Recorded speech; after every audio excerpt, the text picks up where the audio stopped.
The starving Palestinian civilians. What's the truth there? That's the topic of today's Bold and Blunt. And I'm your host, Cheryl Chumley, giving you a Christian conservative look at today's news, politics, culture, and events. The worst case scenario of famine is currently playing out in Gaza, UN-backed food security experts said in July, in a call to action amid unrelenting conflict, mass displacement, and the near total collapse of essential services in the war-battered enclave. That is what UN News put out in July. And we've all been aware of the famous New York Times photograph of the starved young child in the photograph. I think it was front page. I'm not sure if it was front page, but the starving child in Gaza, supposedly because Israel is blocking food to the area. And come to find out that photo was just a little bit deceptive, because the child in question had other medical issues. And that was what we were looking at in the photo, the result of the other medical issues, in addition to being hungry, because it is a war situation in Gaza, and the people are hungry in Gaza. But the idea that the people are hungry because the Israeli people are trying to starve to death the Palestinian people, that's just a false narrative. That's just something that's put out by Hamas and driven by Hamas propaganda, fed through the United Nations and all the legacy media that set the Palestinian people as the innocent civilian players in this Israel-Hamas war. And conveniently forget that it was Hamas that attacked Israel on October 7th, 2023, sparking this war that Israel is now winning, except for the propaganda battle, right? When it comes to propaganda, it's tough to beat Hamas, because Hamas has the backing of the United Nations and Hamas has the backing of legacy media. Before I get into more of this, I want to quickly mention, if you like Bold and Blunt, you may get Bold and Blunt at edify.app. At Real Life Network, that's the faith-based news outreach of Pastor Jack Hibbs's Calvary Chapel, Chino Hills Church in California. Bold and Blunt has been part of the lineup there for, a couple years now. And there's about to be an expansion of Bold and Blunt at Real Life Network. Very exciting news to announce coming soon, so stay tuned for that.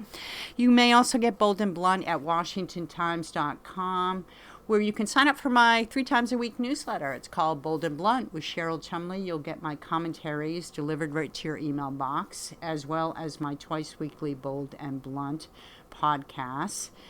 And you can also get Bold and Blunt wherever podcasts are available. So food being sent into Gaza to feed the Palestinian civilian people. How much is going there? Is Israel to blame for the hungry people in Gaza? And how much is Hamas stealing, right? If you look at what's going on here, UN reports 88% of aid trucks slated for delivery in Gaza since May looted along routes. That is a headline from the Foundation for Defense of Democracies.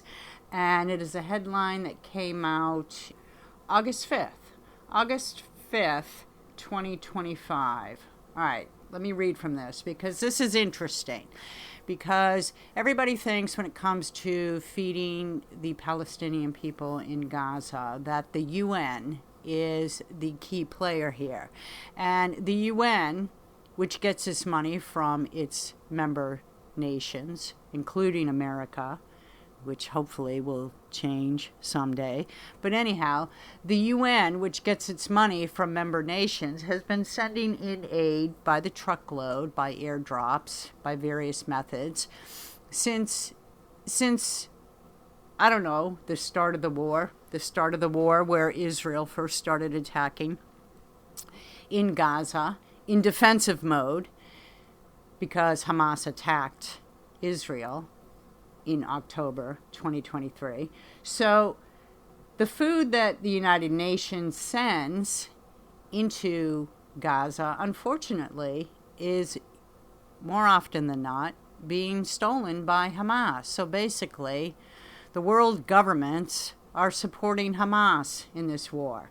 Latest developments, FDD reports. All trucks looted. Data from the United Nations Office for Project Services, so this is the UN's own data, showed that between May 19th and August 5th, more than 2,600 trucks carrying humanitarian aid crossed from Israel into Gaza. However, only 300 of these trucks reached their intended destinations in Gaza during that period, with some 2,309 trucks being intercepted and looted along their delivery routes, undermining the recent claim of Tom Fletcher, the UN Under Secretary General for Humanitarian Affairs, that, quote, the vast majority of aid gets to civilians, end quote.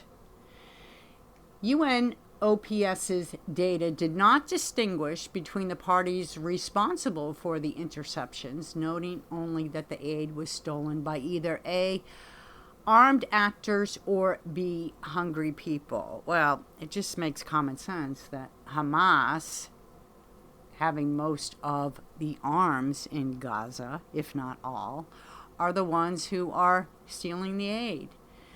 So how better to provide aid to the people in Gaza? Well, there is a way actually, and it's been going forth since May.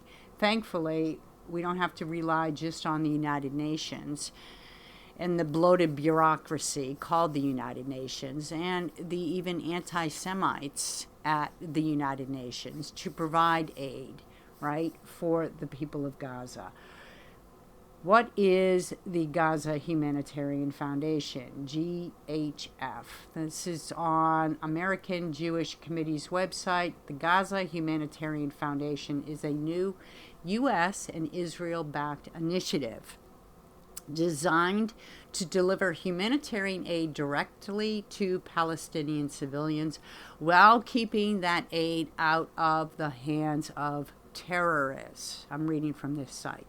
Launched in May 2025, GHF was created in response to long-standing concerns that aid funneled through traditional channels, such as through the United Nations, has often been diverted or exploited by Hamas and other militias and terror groups to maintain control over Gaza and fund terror operations.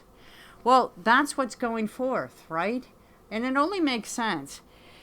If Gaza is in duress because it's a war zone, because Israel, in defensive mode, attacked Gaza as a means of rooting out and killing Hamas terrorists who attacked Israel on October 7th, 2023, then it only makes sense that food is scarce, medical supplies are scarce, that housing is in jeopardy, in peril, that the people are in duress, right?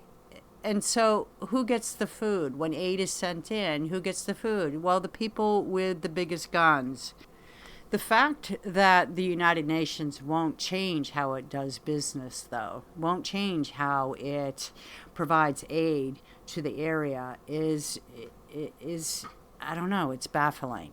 It just seems to me that if you recognize the fact that your aid is not getting into the hands of the people who need it, but really getting into the hands of the people who started this whole war in the first place and are to blame for the poverty and the famine that's going forth in Gaza, that you would change how you conduct business, that you would, I don't know, adopt a new model, that you would take steps to ensure that you're not enabling terrorists. Yet the UN hasn't really changed how it's doing business. So why is that? Why is that? And really, what's going on the ground? Because truthful, accurate information in any war zone is difficult to come by, but especially so in this current war, Israel versus Hamas, Israel versus Hamas in Gaza. So Chapin Fay is a spokesperson for Gaza Humanitarian Foundation, and he is on the scene daily in the region, helping to get food to the civilian population. And civilian is in air quotes because it's very difficult to determine who's the innocent civilian in Gaza versus who is a Hamas member versus who is supporting Hamas and supporting Hamas's mission of eradicating the Jewish people from the face of the earth. But anyhow, for the sake of talking about humanitarian aid in Gaza, let's just say Gaza Humanitarian Foundation's Chapin Fay is on the scene daily, helping facilitate aid to the civilian population in Gaza. And he has much to say about how that operation is going. And it's very interesting because it differs so much from what many in the mainstream left-leaning legacy, corporate-owned, even anti-Israel, pro-Palestinian media put forth in terms of headlines and in terms of how the Israeli people are actually bending over backwards to help the civilian population as they engage in this very necessary war against Hamas and all the radical terrorist groups in the area. Chapin Fay, I want to thank you so much for being on Bold and Blunt. It is great to have you here. Thanks for having me. So you are spokesperson for the Gaza Humanitarian Foundation, and you are in Israel right now as we speak. First off, talk a little bit about what GHF does. What is the mission? Sure.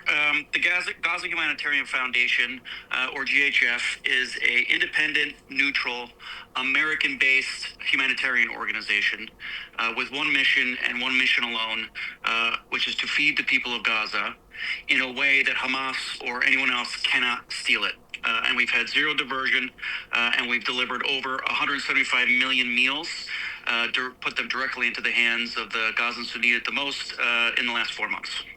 170 million meals in the last 4 months? Yeah, so our model is a little different than the United Nations and the legacy system. Their model is fine. It's not a criticism, but ours is a little different. We do not do bulk distribution. We have secure sites throughout Gaza. We were meant to have 8 sites. We currently have 4. One is closed to be rebuilt into a much bigger site that can have continuous distribution. But we repackage bulk food into individual boxes that contain enough food for a family of 5 and a half to have 3 meals a day for 3.5 days. And it's designed to meet or exceed UN and international humanitarian aid nutritional standards. But it's also meant for people to be able to carry them home individually.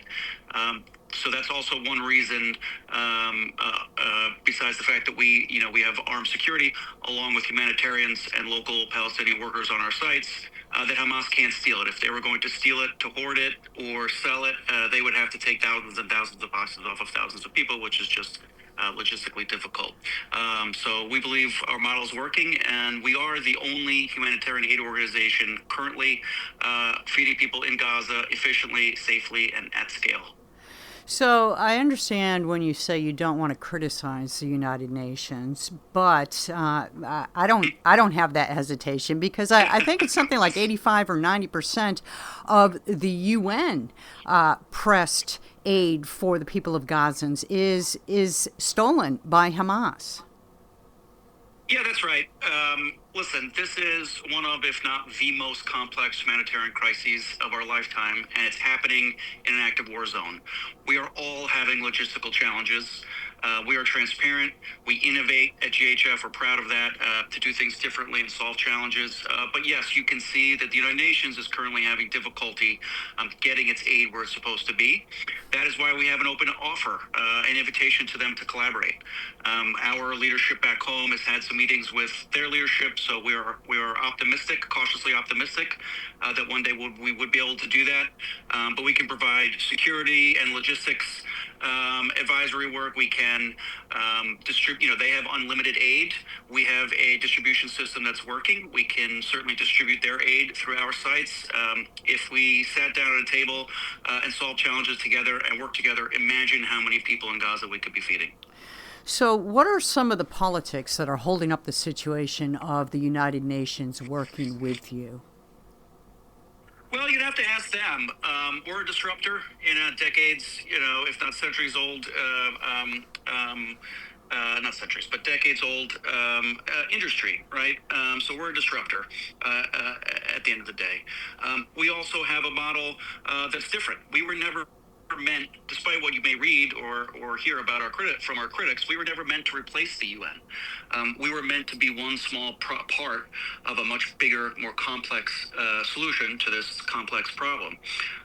So again, we stand ready to work with any NGO. In fact, just a couple of weeks ago, over 200 INGOs from over 15 countries sent a public letter to the United Nations calling on them to collaborate with us. So again, they had some, one of the reasons we were formed and approved to operate was that Israel had lost faith in the legacy system. The diversion problem was problem number one. And as you said, in the month of August, by their own metrics on their own website, the United Nations had a 93.5% diversion rate. They don't specify whether it was stolen or just didn't, they just reported as not getting to where it's supposed to go. That's an A grade and not getting your aid to where it's supposed to go. We have a perfect record in not having it stolen or diverted. So none of our aid has. We put it directly into the hands of the Palestinian people who need it. So again, you'd have to ask the UN whether it's politics or hard feelings or whatever. Doesn't matter to us. We stand ready to expand. We stand ready to work with them, to help them, to use their help in our system. Because again, imagine how many people we could feed together, and that's supposedly why we're all there. That's why GHF is there. So you'd have to ask them why they're so resistant to that. Well, that's very diplomatic of you, and I understand the reasons for your diplomacy, but my listeners know that the UN is one of the most corrupt and even anti-Semitic global organizations in the world. So I think if we start from that premise, I'm guessing my listeners understand what's going on here.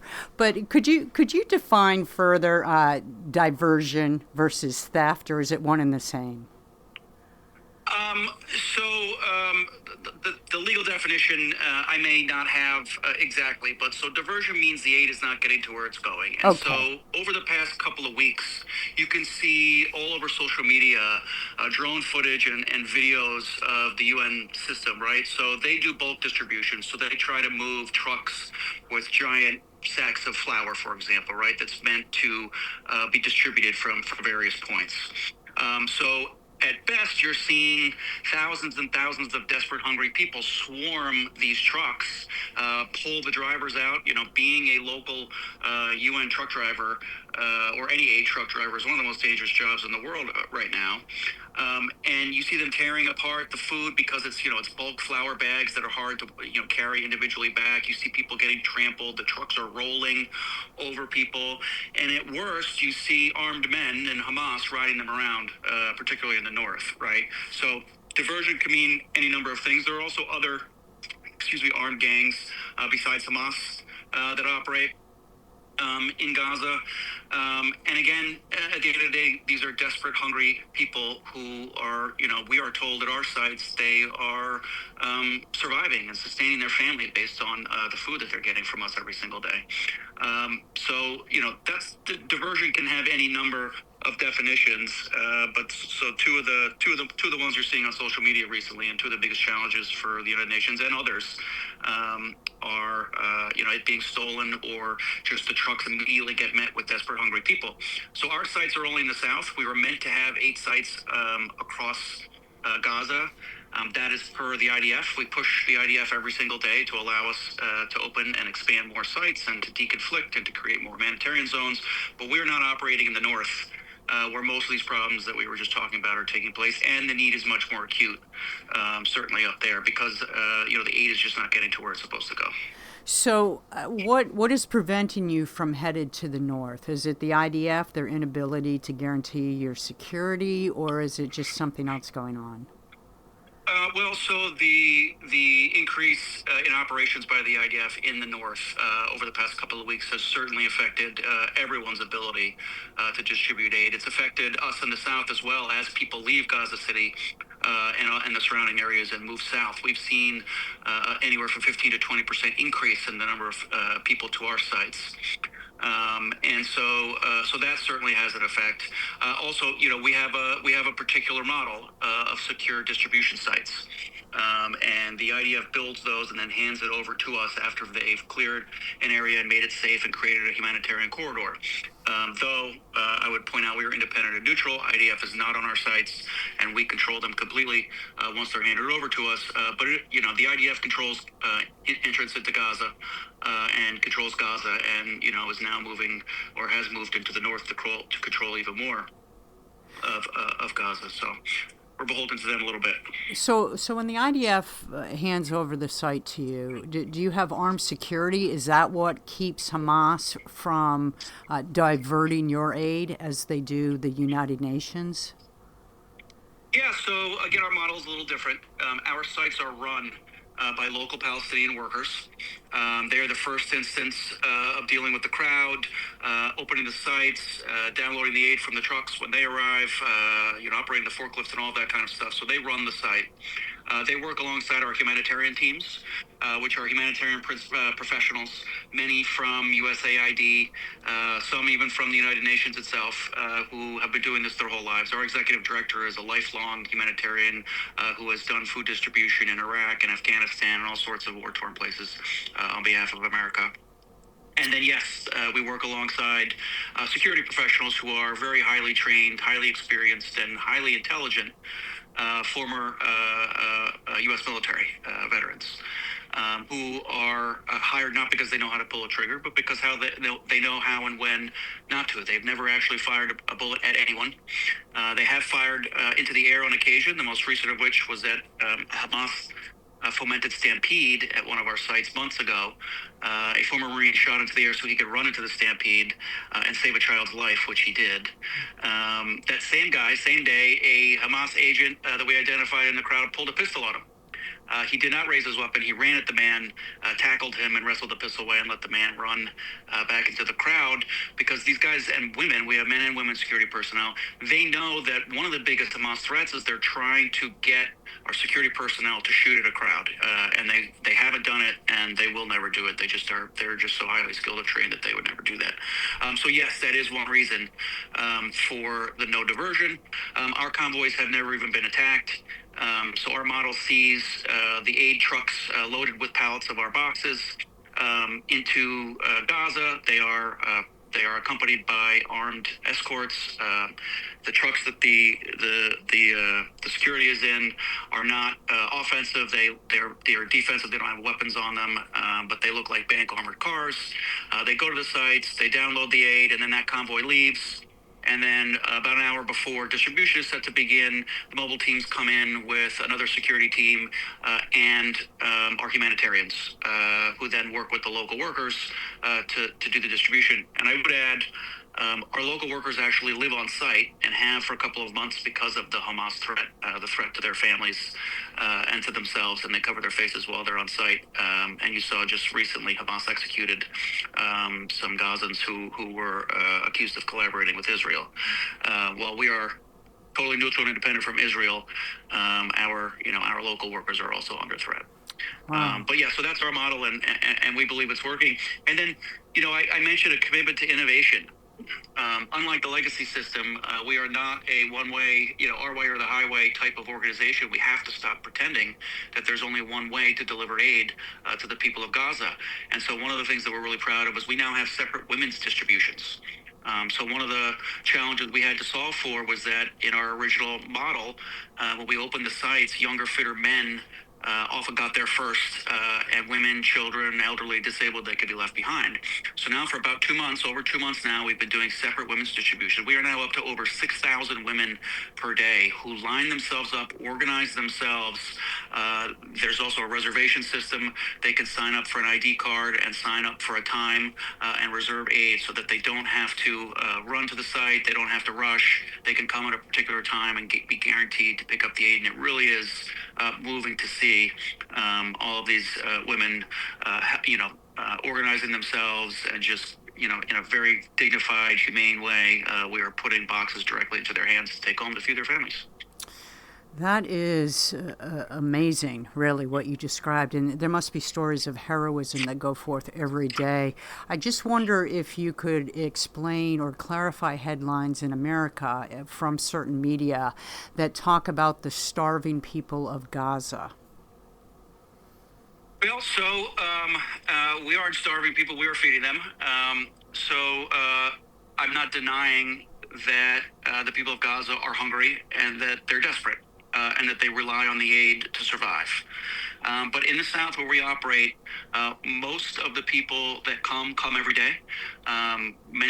All of our on the ground, everyday folks have relationships with a lot of particularly the women and the children, because that distribution takes longer and gives people the ability to sort of create relationships. Our humanitarians also, that's part of their job, is to create relationships. So it really is moving to see. And then another thing I would point out is we do have another INGO, Samaritan's Purse, on our sites.